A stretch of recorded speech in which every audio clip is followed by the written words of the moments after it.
Hey, I want to shoot a short video about getting a full range of motion on your exercises and some of the problems with not getting a full range of motion and some of the benefits of getting a full range of motion. So I'm on the pullover machine here. It's a common one I see on this, but I also see it on squats and pull downs, rows, all kinds of stuff. So there's two big things that I notice a lot when people aren't getting a full range of motion. Number one is you're weaker and you're setting yourself up for injury.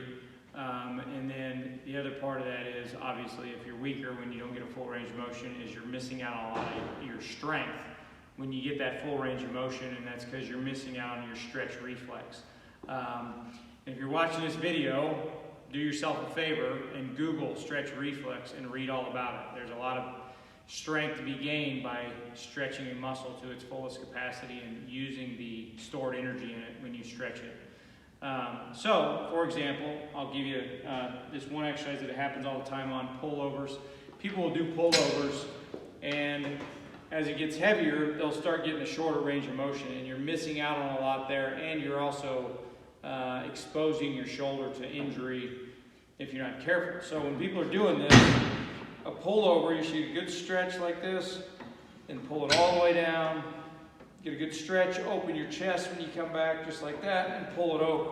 What I will see is people come back and they start doing this as it gets heavier. So you're putting the brakes on when you come up like this. You're out of control. You're not controlling the negative, and you're getting a lot of stress in your shoulder right here. So when you go back, you want to really open up your chest, stretch your abs, and then pull. So that negative is very important. And what happens is a lot of people will do the negative exercises and they don't even think about it.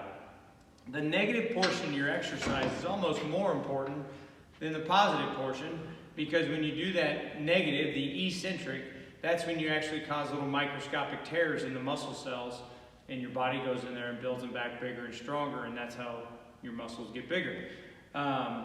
So the negative is just as important, if not more important, than the positive. The eccentric is just as important as the concentric when you're doing exercises. So what a lot of people do is they focus all their energy on the concentric, the positive, and then they do not think about the eccentric. So that eccentric, when you're going back, think about stretching the muscle and stretching as far as you can comfortably, and then pulling it back over or coming back up, whatever it is, squats, whatever it is you're doing.